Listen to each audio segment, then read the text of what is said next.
October 23, 2020, PayPal officially announced its entry into the Bitcoin world.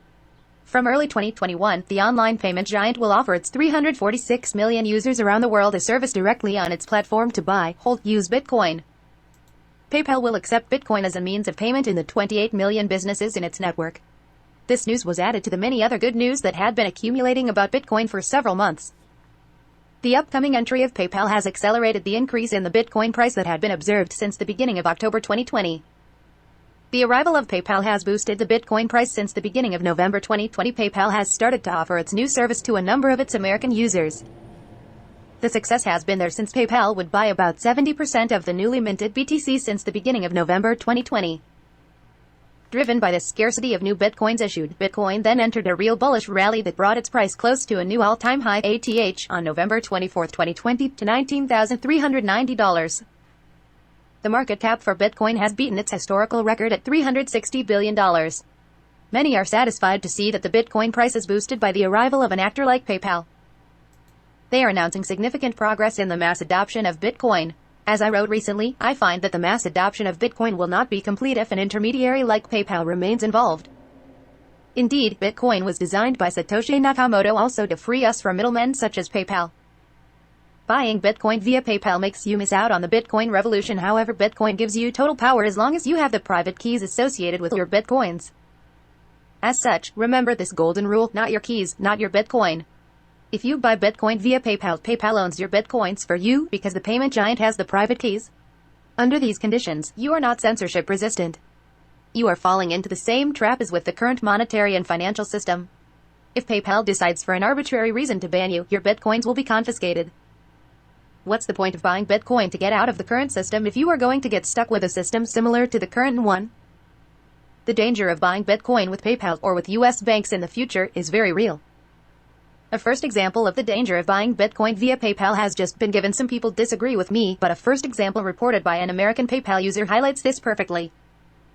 On Reddit, the Cool Doc user has just told in detail about the problems he just encountered with PayPal when buying Bitcoin and other cryptocurrencies.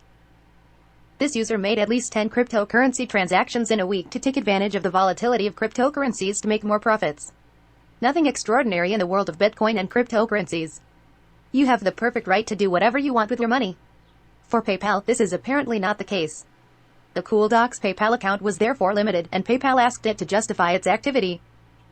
My account recently got limited and asked for like 10 explanations of sales, which all were cryptocurrency dip buys and high sells, as is normal, all within a period of 1 week. The system flagged my account thinking I was selling items worth $10,000 in 1 week when I hadn't done so in the last 6 years of held a PayPal account. US account, by the way. In the hope of regaining full access to his account, the Cool Doc justified all his purchases when he had simply used his money and was within his rights.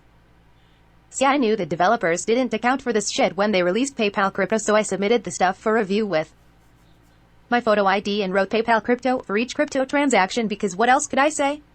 Faced with a platform like PayPal, you have no control, as the Cool Doc says. What else can you do when faced with the arbitrary decisions of these giants on whom you are totally dependent when using their services?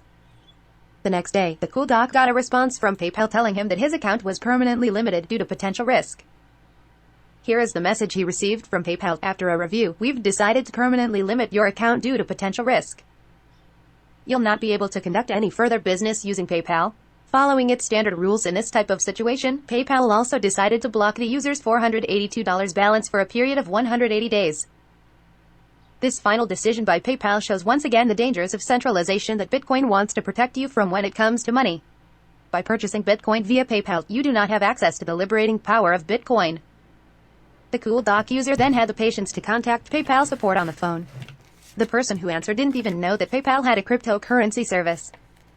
She was receptive to his arguments but finally told him that there was apparently no way to appeal PayPal's final decision. The conclusion of the Cool Doc message on Reddit shows his dismay. There is no real justice for the innocents in some places in the world. This first misadventure with PayPal should alert you. I'm writing this story to alert once again those who would make the same mistake as the Cool Doc and thinking that buying Bitcoin via PayPal or other intermediaries who don't let you access your private keys is a good idea. Real justice exists for the innocents in this world, but it is precisely by buying Bitcoin so that you have the private keys associated with your Bitcoins that you will be able to access real justice. Among the responses to the Cool Doc's initial message, the BitBet users' response sums it up perfectly, so you have to look at it this way. PayPal isn't a crypto exchange. Their service is meant for people to hold Bitcoin with and then spend it at their merchants when they turn on that ability. They're currently paying all the trading fees when you buy or sell because they're actually buying the Bitcoin for you on Itbit, so if you go and trade constantly they lose a ton of money covering those fees since they're not charging any fees right now. This user also explains the right way to see the service offered by PayPal.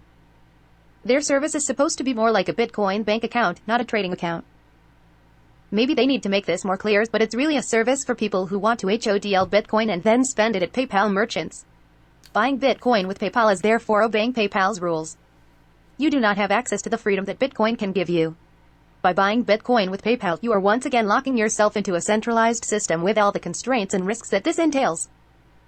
Conclusion: this story confirms the fears I expressed earlier, and more importantly, it confirms why the true mass adoption of Bitcoin will not be complete if PayPal and other such intermediaries remain involved in the long term.